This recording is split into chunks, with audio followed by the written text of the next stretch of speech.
alunos! Então essa é a nossa 8ª aula e nós vamos falar sobre o porquê da nossa existência e a gente vai também estudar um pouquinho qual é o propósito, de Deus ter criado então a humanidade e toda a criação. Qual é o seu sentido da nossa existência, da nossa vida e de todas as coisas criadas por Deus. Nós vamos estudar na apostila desde a página 30, tá? Até a página 36. São 3 assuntos que nós vamos tratar e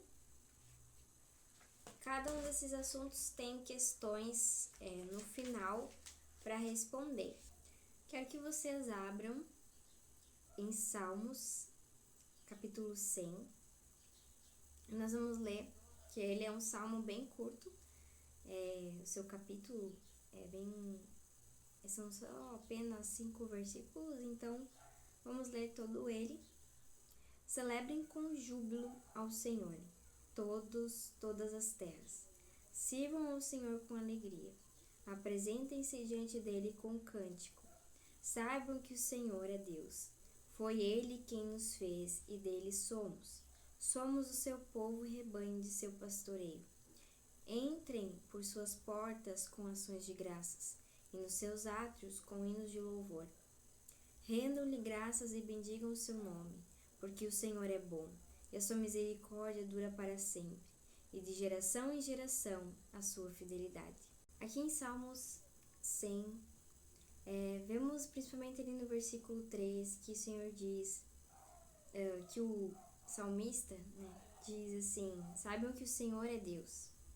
Foi ele que nos fez e dele somos. Ele que nos fez e dele somos. Nós pertencemos a ele. Nós somos propriedade dele. Tanto os céus, a terra e tudo que habita nesses ambientes pertence a Deus. Nós vamos ver lá na página 30, onde a gente vai falar sobre o propósito da existência humana. Tem um versículo onde diz assim: direi ao norte, entregue, e ao sul, não os impeça de sair. Tragam os seus filhos de longe e as minhas filhas dos confins da terra, todos os que são chamados pelo meu nome, e os que criei para minha glória, sim, aqueles que formei e fiz. Isaías 43, versículo 67. Vejam que está grifado que eu os criei para minha glória. Nós não poderíamos deixar de dizer que o Senhor criou nós para a glória dele mesmo. Nós existimos para glorificar a Deus. Ali no início, eu já vou trazer a resposta dessa pergunta: qual é o propósito da existência humana? Ou melhor, qual é o propósito de toda a criação, se não glorificar o seu Criador? Nós vemos que em toda a palavra o Senhor, ele criou o ser humano para se relacionar com ele. Ou seja, nós fomos criados para viver na presença de Deus. Nós fomos criados unicamente para ele.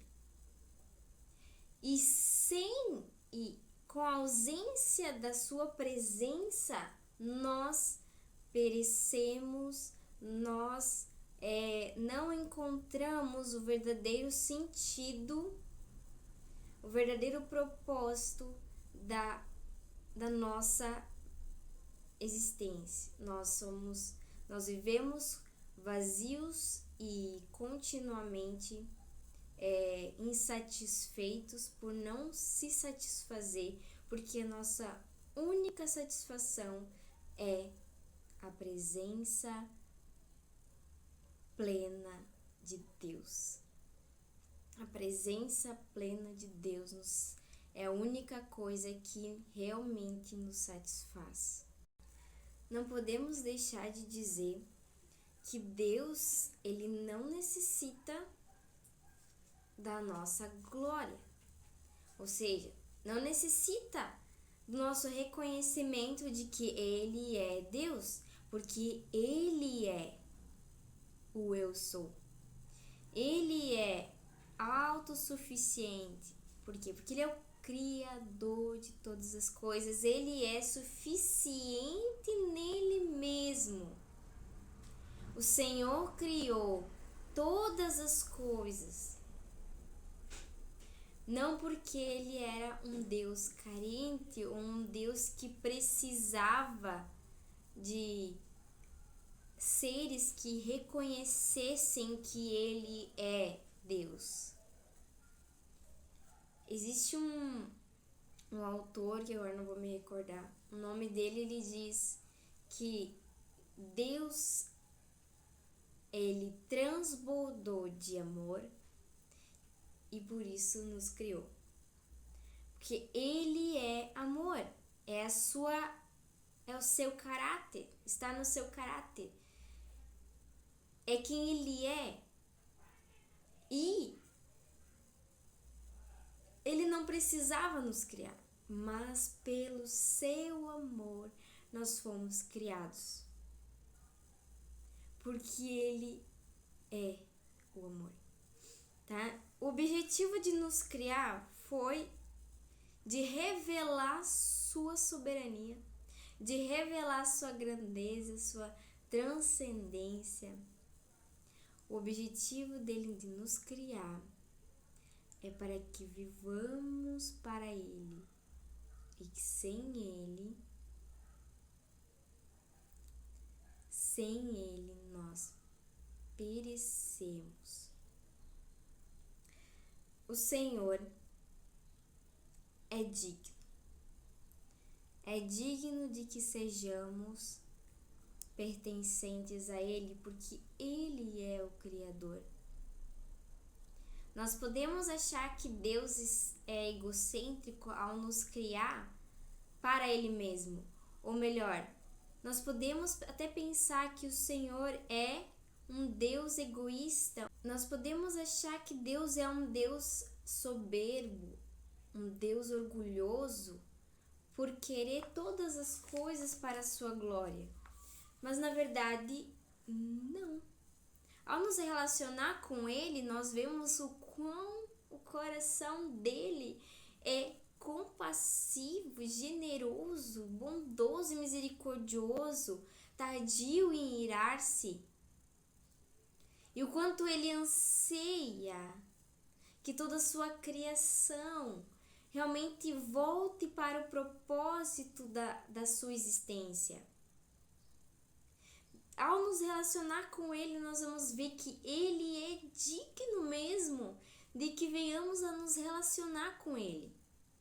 O Senhor é digno de toda a nossa atenção, de toda a nossa vida. Ele é merecedor de todo o crédito por ter nos criado. Lá na página 31 diz assim: ele é o Criador de tudo. E não é nada mais justo do que a sua própria criação viver para glorificar o seu Criador. Num processo de tempo, tendo comunhão com Deus, nós vamos compreendendo, ainda que seja um pouco, do caráter dele. Deus, ele foi tão generoso com nós que deu a ele mesmo. Ele sabia que não haveria nada mais satisfatório para a sua criação que a sua própria presença. O Senhor sabe que não existe absolutamente nada melhor do que a sua própria pessoa. Satisfação nele, que nós realmente seríamos completos, satisfeitos alegres, porque é uma alegria que o mundo não pode oferecer. O mundo, na verdade, só nos traz pequenas distrações e entretenimentos que não nos satisfazem por completo. Mas por quê? Porque nós somos criados para Deus, nós somos criados para viver, se mover e existir em Deus, na sua presença. Em Efésios 1, versículo 12, mas vamos ler um pouquinho antes ainda, no versículo 11, que diz assim: Em Cristo fomos também feitos herança, predestinados segundo o propósito daquele que faz todas as coisas, conforme o conselho da sua vontade, a fim de sermos para o louvor da sua glória, nós, os que de antemão esperamos em Cristo. Nele também vocês, depois que ouviram a palavra da verdade, o evangelho da salvação, tendo nele também crido, receberam o selo do Espírito Santo da promessa. O Espírito é o penhor da nossa herança até o resgate da sua propriedade em louvor da sua glória. Então, no versículo 12 diz assim: a fim de sermos para o louvor da sua glória, ou seja, nós somos propriedades de Deus, pela vontade de Deus, nós somos a sua herança, predestinados a viver para Ele, somente para Ele. Para quê? Para quê? Para que venhamos então receber a salvação, o que é a salvação? O que é a vida eterna? Se não conhecer a Deus e conhecer o Senhor Jesus. Nós vamos continuar o que nós estamos fazendo aqui na terra, que é conhecer a Deus e conhecer a Cristo Jesus. Essa é a vida eterna. Eu já falei isso inúmeras vezes e vou repetir novamente. Nossa missão é conhecer a Deus. Nossa missão é conhecer a Deus e viver fora disso. Desviar-se desse propósito de conhecer o seu Criador é viver fora da vontade de Deus, é viver inutilmente. É viver sem o sentido do verdadeiro propósito, do verdadeiro sentido da nossa existência. E a sua presença, ela está aqui na terra por meio da promessa de Cristo, que é o Espírito Santo, o Espírito da verdade. A sua presença, a presença de Deus está na terra. Por quê? Porque o Espírito Santo é a presença de Deus. O Espírito Santo é o próprio Deus na terra, trabalhando para nos preparar para o retorno de Jesus, aonde nós seremos resgatados, como aqui diz em Efésios. A propriedade de Deus será resgatada em louvor da sua glória. Tudo que Deus faz é para a sua glória. A consequência do pecado no Jardim do Éden, com a desobediência de Adão e Eva, foi o quê? Justamente a separação do homem de Deus. Essa separação nos trouxe consequências drásticas, não só para nós seres humanos, mas para toda a criação. Nós vemos lá em Gênesis 1 que Deus havia nos criado nele. Ele viu que tudo que ele havia criado, seja um homem, ou seja, cada coisa que ele criou era bom. Era bom, era satisfeito, alegrava o seu coração. havia uma harmonia, havia realmente o fluir da vontade de Deus, o propósito de Deus para a existência de todas as coisas acontecia. Tudo vivia em torno de Deus. Deus é o centro de toda a criação. Ele domina todas as coisas. Com o pecado no mundo, houve então um romper. Houve uma consequência do pecado que foi um corte, uma separação entre o homem e Deus. E o homem cada vez mais foi se afundando. O homem cada vez mais buscava satisfazer os seus próprios desejos,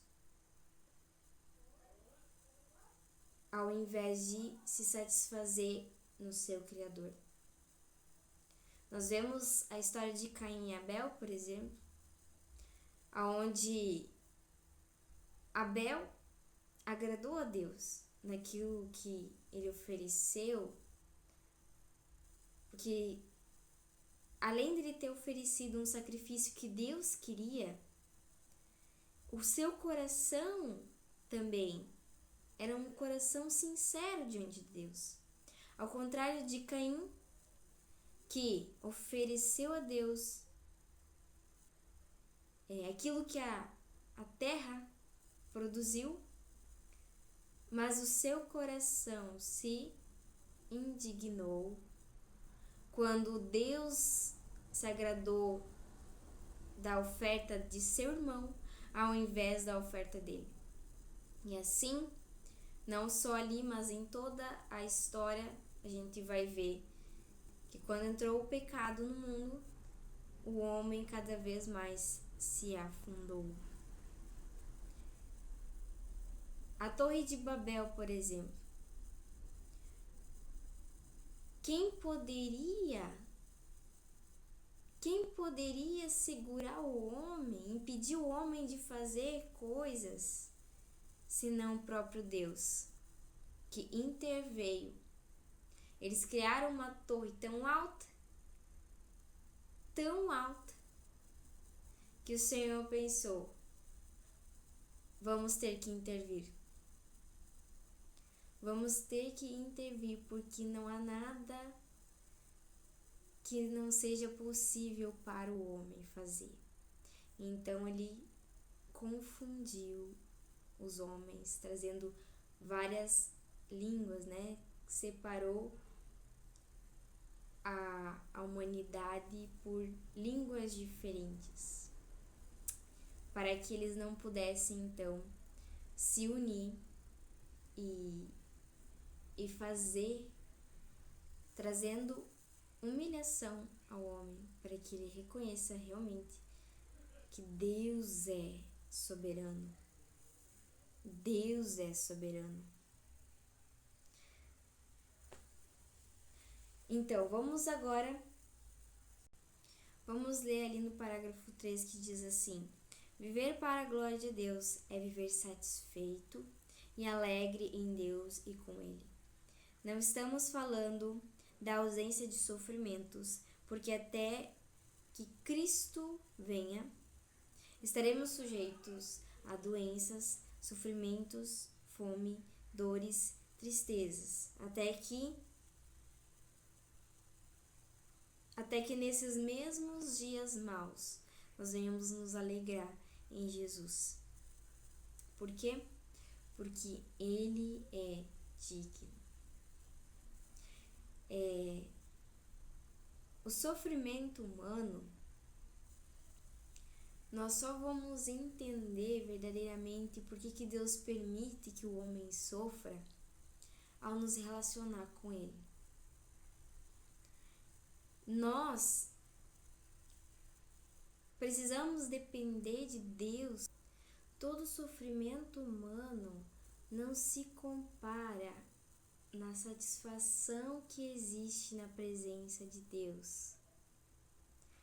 todos nós sofremos, todos nós, independente do que, mas quando nós compreendemos que viver na presença de Deus, ou seja, em busca dessa presença, da plenitude da sua presença, nós seremos completamente completos, seremos completamente satisfeitos nele. Nos alegraremos mesmo em meio a dias maus. Mesmo nas coisas mais simples do nosso dia a dia, nós podemos glorificar a Deus. Vamos abrir agora em 1 Coríntios, capítulo 10, versículo 31. Então lá diz assim, no versículo 31, tá? Portanto, se vocês comem ou bebem ou fazem qualquer outra coisa, façam tudo para a glória de Deus. Não se tornem motivo de tropeço nem para os judeus, nem para os gentios, nem para a igreja de Deus, assim como também eu procuro em tudo ser agradável a todos, não buscando o meu próprio interesse, mas o de muitos, para que sejam salvos. E ali, continuando, ele diz assim, sejam meus imitadores, como eu sou imitador de Cristo.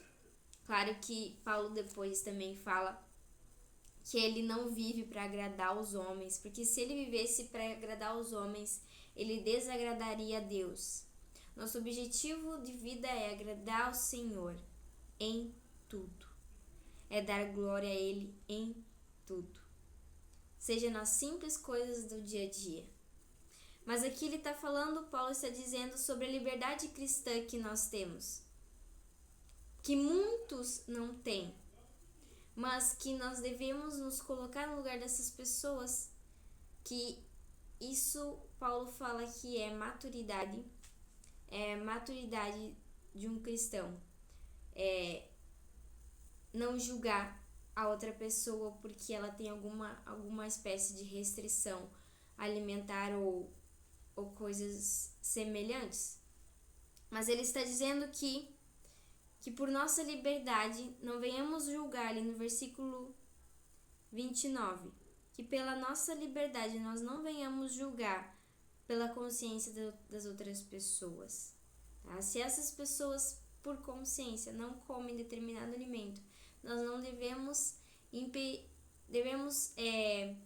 criticá-las ou julgá-las por isto, seja em tudo mesmo, porque Deus criou os alimentos, todos os alimentos que Deus criou são para nós glorificarmos, seja comendo, seja bebendo, seja em qualquer coisa que Deus criou, glorificar a Deus, seja num relacionamento, seja um relacionamento com amigos, sendo um amigo de Deus, sendo um amigo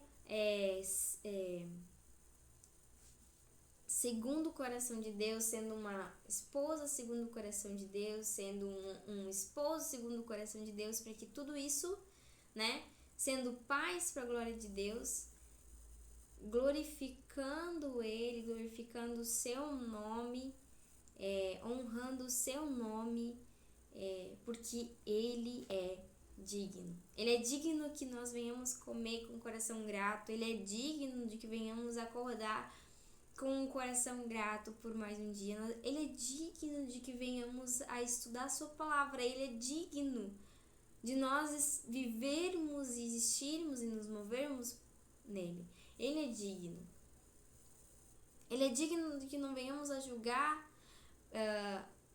mesmo que a gente tenha uma consciência de liberdade, e não venhamos a julgar aqueles que não têm a mesma liberdade que nós, ou que são mais fracos, mas que nós venhamos a ter compaixão. E assim, a grandeza dele ser exaltada.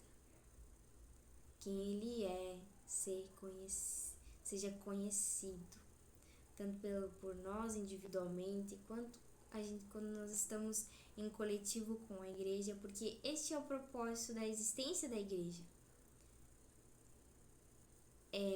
Como diz lá em Efésios 1 também, que a igreja ela manifesta a multiforme sabedoria de Deus.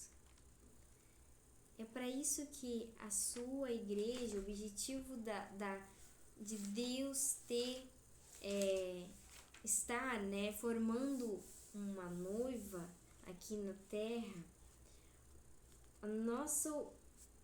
nosso intuito em Efésios capítulo 3, versículo 10 diz assim: isto para que agora, pela igreja, a multiforme sabedoria de Deus se torne conhecida pelos principados e potestades nas regiões celestiais, segundo o eterno propósito de Deus, segundo o eterno propósito que Deus estabeleceu em Cristo Jesus, nosso Senhor. Em Cristo temos ousadia e acesso com confiança, mediante a fé nele. Então, a igreja, ela existe para quê? Para que por meio dela a sabedoria de Deus seja conhecida. Ela é a expressão da sabedoria de Deus. Ela manifesta a sabedoria de Deus. O Espírito Santo está engajado em preparar essa igreja. Como dizem em Efésios 1, versículo 5, diz assim: em amor nos predestinou para Ele, para sermos adotados como seus filhos, por meio de Jesus Cristo, segundo o propósito da sua vontade, para louvor da glória de sua graça, que Ele nos concedeu gratuitamente no amado, em Jesus. Nele temos a redenção pelo seu sangue e remissão dos pecados, segundo a riqueza da sua graça, que Deus derramou abundantemente sobre nós em toda sabedoria e entendimento. Ele nos revelou o mistério da sua vontade, segundo o seu propósito, que ele apresentou em Cristo, de fazer convergir nele, na dispensação da plenitude dos tempos, todas as coisas, tanto as do céu como as da terra. Então, Senhor, qual é a vontade de Deus? É que todas as coisas retornem para Ele, ou seja, todas as coisas converjam para Ele, para o seu verdadeiro propósito da sua existência, onde todas as coisas estarão voltadas ao seu Criador, ao seu Senhor.